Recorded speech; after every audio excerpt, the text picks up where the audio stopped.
1. He woke up with no eyebrows and no idea how he'd gotten into such a position. It wasn't just that he couldn't remember why he was lying on his back, or why there were tiny fires smouldering throughout the room. He couldn't remember the room. It was not the kind of room to be forgettable. The floor was made of black marble, with concentric silver circles embedded in it. The remains of an elaborate pattern of magical runes and indeterminate squiggles, chalked around the outermost circle, had been scarfed into partial illegibility. A dagger, whose death's head pommel gave him the willies, lay coated in caking blood. The wall had manacles embedded in the stone, which made him passingly grateful to have only been on his back on the floor. He didn't know whether the large articulated bird skeleton was intended as an oft-used resource or just decoration. The human skull, with a half-melted candle jutting out of it, attempted to be both. As far as he was concerned, it succeeded at neither. Who had chosen this decorating scheme? He was tempted to give the owner a piece of his mind. If only he could remember who the owner was, or who he was.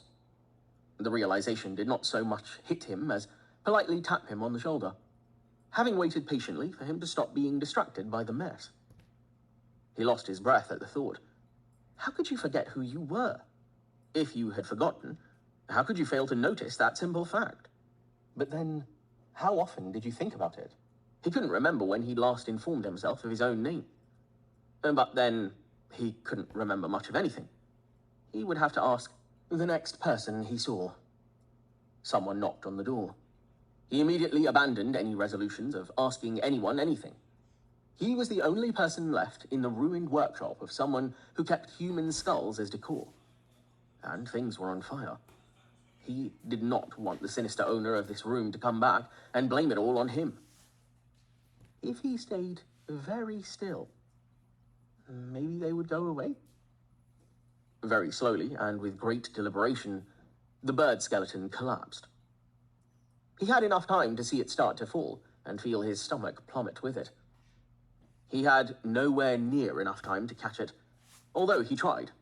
The main mass, its mount weakened by whatever had removed his eyebrows and his memory, slammed into the floor before his outstretched hands. The resulting crash scraped his nerves and echoed through the workshop. Some of the bones bounced free, and these toppled down the bookshelf with musical little plinks. He scrambled after them, as if somehow he could just make the sounds stop happening. Whoever was outside would overlook the first big crash. Bones skittered away from his shaking fingers, a cascading arpeggio. His elbow knocked into the bird skull, which rolled audibly across the floor, grinning all the while. He slammed a foot down on the skull, shutting its gaping beak, and unbalancing a teetering pile of books. He shoved the books back before they could fall, which knocked the stone pedestal behind it over. He sat down heavily, defeated. The bowl, only a little chipped, took its sweet time rolling in a spiral, the sound of stone on stone wobbling finally to a halt. There was a long silence. Someone knocked again. "My lord!" The voice was scratchy, accented as if the words didn't quite fit right in the owner's mouth. "Need firefighting team?" Oh, he probably should try to put out all those little fires before something bigger caught. But letting in the team would reveal their lord was not here, and then they would want to know who he was, and then a great number of very uncomfortable questions he did not have answers to would result. What would this lord of theirs sound like? Evil, clearly. He tried to make his voice sound deeper, keep it short. "Everything's fine." He looked around frantically, not much in the way of firefighting equipment in the room. A black table hosted glassware, or at least it used to. He hoped it wasn't a problem that half of the potion flasks had shattered, and that a blue liquid was oozing out of a cracked alembic. The way the work table sizzled suggested it might be. But none of the remaining bottles seemed likely to contain water. Fortunately, most of the fires were on the tiny side. "Need help, my lord?" Very persistent, very commendable, possibly suicidal. The owner of the voice clearly put duty ahead of self-preservation. He grabbed a thick sheaf of papers and set to beating the little flames to death. No. He knocked over a broken bottle, which crashed onto the floor in a spectacular spray of glass shards. A whiff of purple smoke escaped, as the contents rapidly dried into a powdery residue. My lord! The handle of the door jiggled. His voice rose to a crack. Stay out! There was no way they would fail to notice he wasn't their master. But it was too late to come up with a better plan. You'll, disrupt the spell. The jiggling immediately stopped. Sorry, my lord. The voice had its own note of panic now. Leave me alone. There, another fire out. The hem of his robe had been eaten away to a lacy texture by that splash. Yes, my lord. He would have savoured the sound of retreating footsteps, but he was too busy putting out the owl wing that had caught alight. Not until he'd extinguished the last of the fires did it occur to him that the sheaf of papers might have been valuable in and of itself, and perhaps reducing the bottom several pages to charred ruins had been unwise. He collapsed in the massive wooden chair in the corner to catch his breath.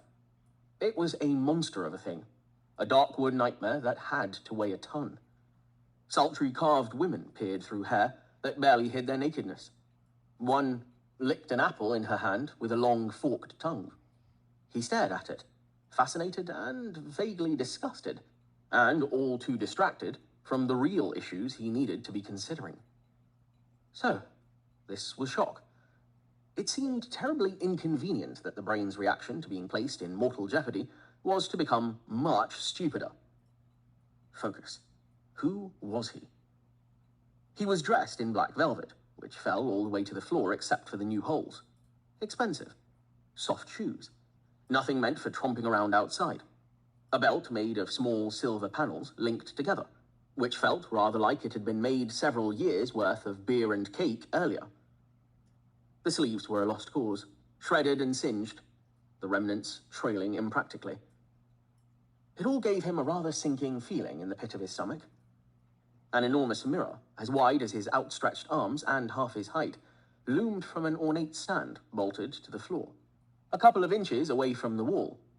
A sheer piece of black fabric hung over the top, completely covering the glass so he could see dim outlines. He forced himself to his feet. Taking a deep breath, he pulled the cloth free. No shock of recognition. The middle-aged face that looked back at him was not remotely familiar. Pale white skin, dark hair, a rather sinister goatee. Although the look was ruined by the bit of jowl that started to appear around his chin, and the soot, and the lack of eyebrows. The falling sensation in his falling stomach finally hit the bottom. This menacing room, with its mixture of the weird and the ridiculous, it was his. The voice outside the door obeyed his commands because they were familiar.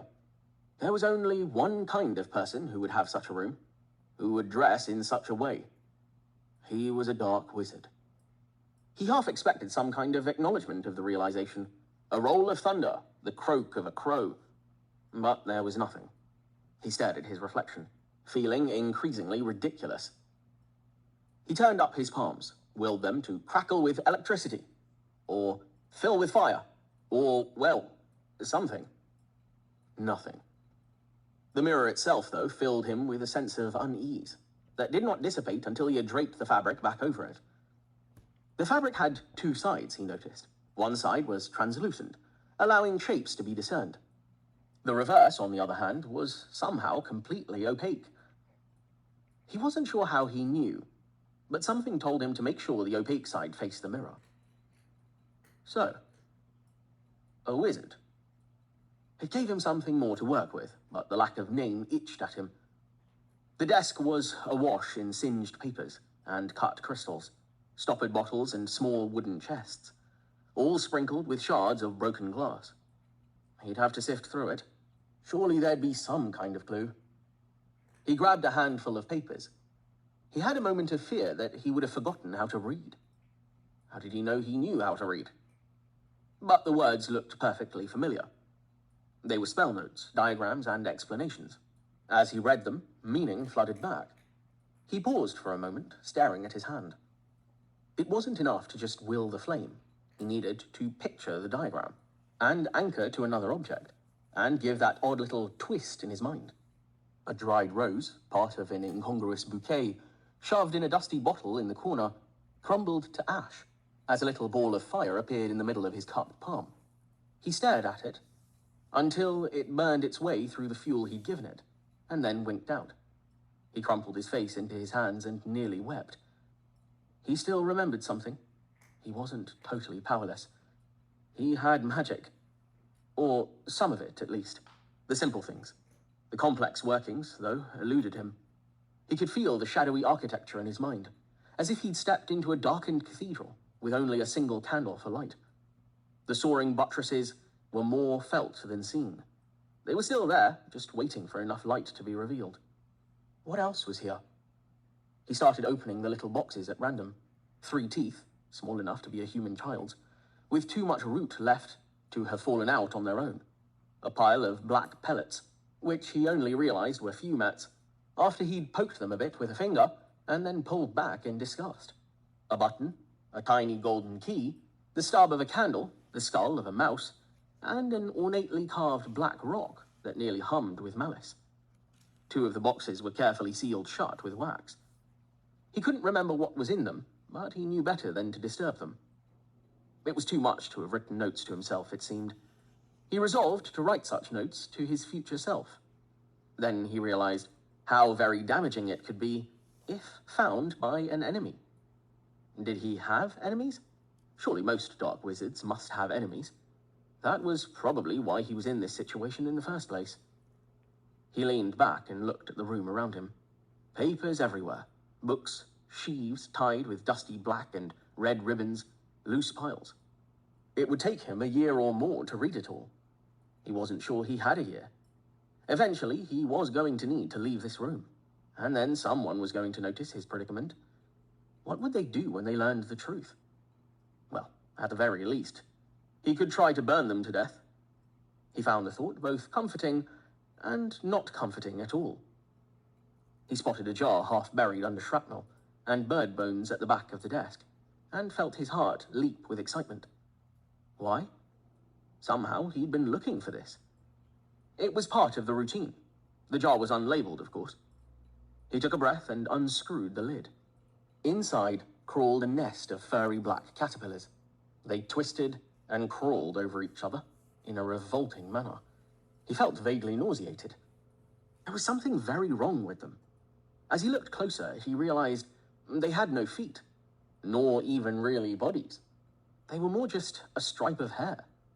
Then he burst into laughter, tinged only slightly with hysteria. They were eyebrows. Great Tethraks. He must do this all the time, if he kept an entire jar of replacement eyebrows. The uncontrollable explosion thing, if not the memory thing. And who was Great Tethraks? He had a sudden flash of owl wings and hot breath and unquenchable hunger, and resolved to be more careful who he called on in the future. He picked one up by the edge and dangled it above his face, hesitating. It twisted and yearned towards his forehead. He swallowed and laid it on the skin. It crawled across his face, the back of his neck crawling in response, then sunk tiny claws in. He cursed involuntarily, and the entire bouquet burst into flames. This time, at least, he remembered the spell for putting out small fires. Then he grabbed another eyebrow, gritting his teeth. It was no less painful, but at least less surprising. He flipped up the mirror cloth to check his work. He looked a good deal less goofy and more saturnine, with the eyebrows firmly in place. There was nothing to be done about the fat around his chin, though. Without a rather more involved spell. He wondered why he hadn't cast it. He wondered how much denial his past self had been in. His stomach rumbled. He wondered what his past self did to get a decent meal. He was thirsty too, which was a more pressing matter. And eventually, he was going to want some clothes that weren't shredded, and maybe a bath, and a few other things that were gradually making themselves more apparent. He couldn't stay in this windowless room forever.